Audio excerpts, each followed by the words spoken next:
Coming up, we take a look at the next generation of Azure SQL Data Warehouse, now generally available, from how this makes it easier to quickly and efficiently spin up data warehousing capabilities for everyday workloads, allowing you to go from no data warehouse to over 4,000 cores operating at petabyte scale in minutes, and leverage the latest generation of Azure Compute with automatic caching of columnar segments to analyze your data and achieve up to 10x speedups in querying.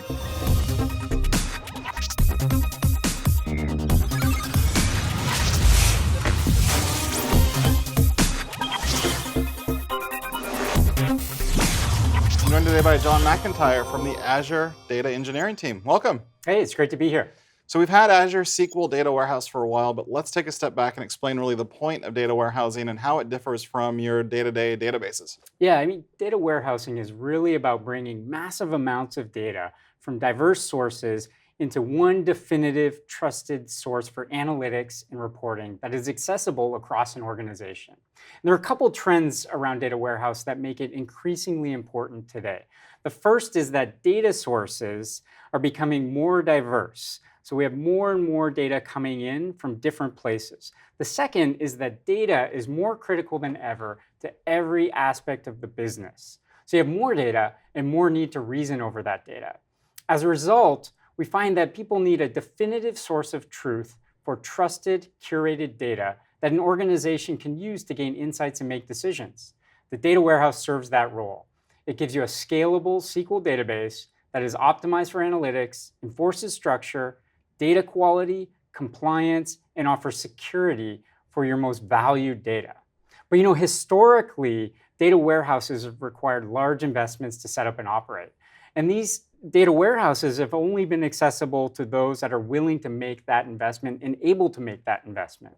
And so I know one of the things that we've solved for here really is to make it possible for any organization then to have a data warehouse. Yeah, so our goal when we brought SQL Data Warehouse into market was to make it economically viable and accessible for everyone. We're the first cloud data warehouse and cloud provider service that was able to deliver an enterprise data warehouse that separated compute and storage. This is really great because you don't have to actually have lots of idle compute that's just sitting there. You can flexibly boost capacity on demand. Yeah, that's right. This type of efficiency is simply not possible outside of a cloud environment. And we're seeing a lot of companies that are taking new analytics projects and new analytics workloads and bringing them into Azure because they now have access to this data warehouse technology. We're also seeing well-established on-premises data warehouses offload their data and their processing into SQL Data Warehouse to reduce the time it takes to analyze large amounts of data from days to hours and even minutes. So these were all parts of the existing Azure SQL Data Warehouse service, but what's the team been focused on then for the next generation of Azure SQL Data Warehouse? Yeah, we're really excited about the next generation of SQL Data Warehouse. With this next generation, we've been focusing on performance and scale. We want you to be able to enjoy the elastic scale of the service while achieving super fast query response times, even when those workloads have high concurrency needs. We also looked at how we can scale compute higher than what we have today. If you're coming from one of those data warehouse appliance environments, we want to make sure there's enough compute in the system that can handle the most demanding workloads.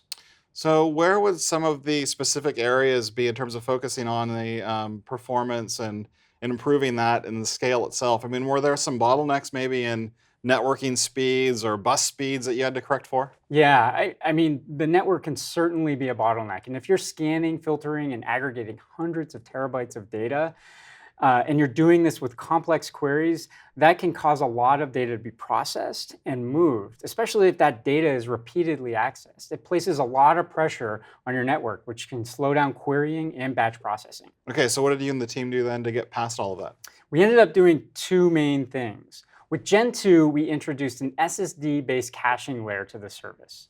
The idea here is to really take a hybrid approach and use the combination of remote storage and a very fast SSD caching layer that places data with compute based on user access patterns and frequencies. Using software, we can also understand where data needs to be and when that data needs to be there for the best possible performance. Second, we took advantage of the amazing compute and I/O throughput provided by Azure's latest hardware. Azure's latest hardware is now offering NVMe-based SSDs, and this is able to give petabyte scale, the high performance of co-location of compute and storage, all with this unmatched elasticity and economics.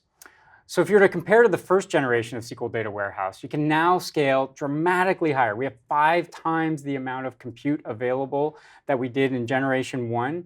And with generation 2, we updated the resource management system to handle 4 times the concurrency.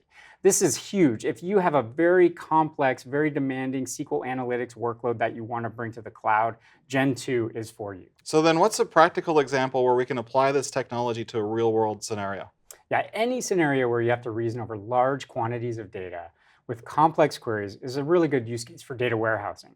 If you think about it from the perspective of a very real problem that has the potential to impact every one of us, let's take water consumption. We can use big data and data warehousing to inform decisions around planning for less water waste and drive more efficient water consumption. So let's take a look at a demo. I have a data set here of 10 years of water supply data from the United States that also includes demand data. We have 15 billion rows of data here. We're rolling up and conforming the data by county, and we have both industrial and domestic demand data. We're also collecting supply data from reservoir systems, as well as stream flow sensors that are collecting data at 15-minute intervals. As we're doing this analysis, we're doing year-over-year comparisons. So let's take a look on the left-hand side. We're going to do the generation 1 data warehouse. And so if we look at the current scale level for that data warehouse, we're at a DW1000. This is 1,000 compute units for our data warehouse. On the right-hand side, I have a generation 2 data warehouse. That's running at a DW1000 as well. So what we're going to do is we're going to run this query, the exact same query on Gen 1, and then we're going to run this query on Gen 2. For this particular analysis, we're going to really zero in on California data. We want to look at what that data shows us during some of the drought years that we've seen recently that are happening in the state of California. So here you can see that already on the right-hand side that the query is completed on Gen 2. And the data will show us that if we look at year-over-year reservoir data, we see that declining year over year. But at the same time, both domestic and industrial use of that water is increasing. So we have demand increasing steadily, but supply decreasing, which is sort of consistent with what we've seen in some of the drought that we've had in California. Right, and I think a lot of us were probably expecting Gen 2 to be faster, and Gen 1, just to point out, that's no slouch. It's going to be amazingly fast for a lot of folks. But we really haven't tapped into Gen 2's potential, because I know that you can do more. Yeah, we haven't at all. So we'll get back to Gen 1 in a minute. We'll see how it's doing. But let's jump over to another Gen 2 data warehouse. And so here I have a very similar data warehouse, a very similar data set. I have water supply data, I have water demand data, although I've loaded 70 years of data into this data warehouse. Okay. I'm also bringing in additional data into the data set. So I'm bringing in weather data, as well as some of the drought condition data that we have. So we're going to run an analysis over this data. Again, 150 billion rows of data, and we'll run the similar analysis that we did in the previous data warehouse. So significantly more data than we ran the last time. Yeah, that is a lot of data. So what I'm going to do is I'm going to jump over to the Azure portal, and I'm going to really turn the dial up on my compute power here for my data warehouse. I'm going to turn it all the way up to 30,000 and get the maximum compute that I can out of this particular data warehouse. From the same environment, I could also pause and resume that data warehouse. So if I wanted to save cost, I could easily do that. And this is really, we talk about on-demand data warehousing, like this is it. Volume level 12. That's right, Spinal Tap. All right. For those that get that reference.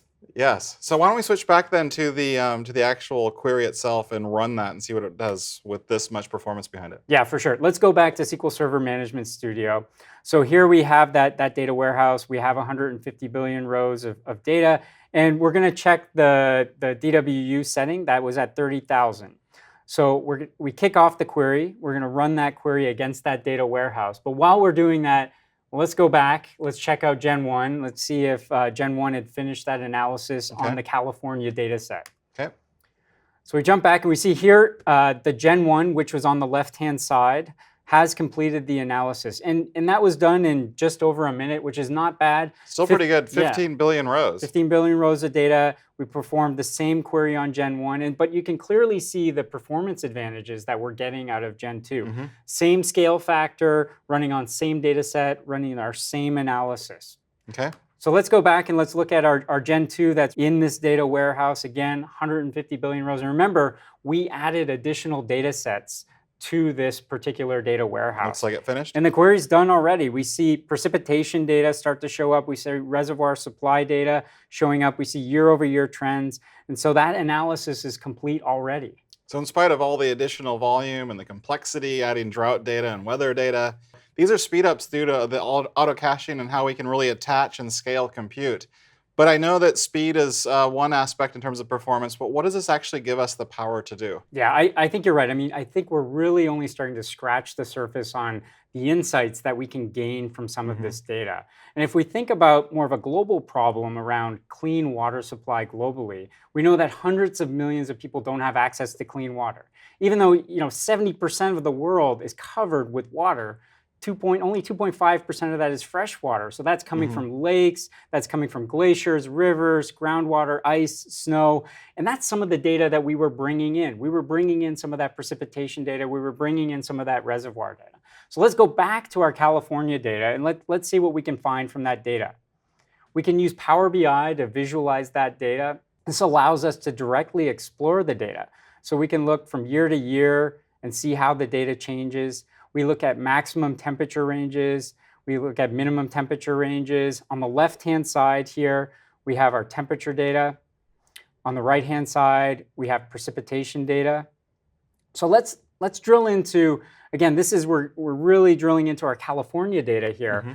And if we look at the year 2007, we know there were drought conditions in 2007. You can see that from this chart up here. 2007, we have high drought conditions.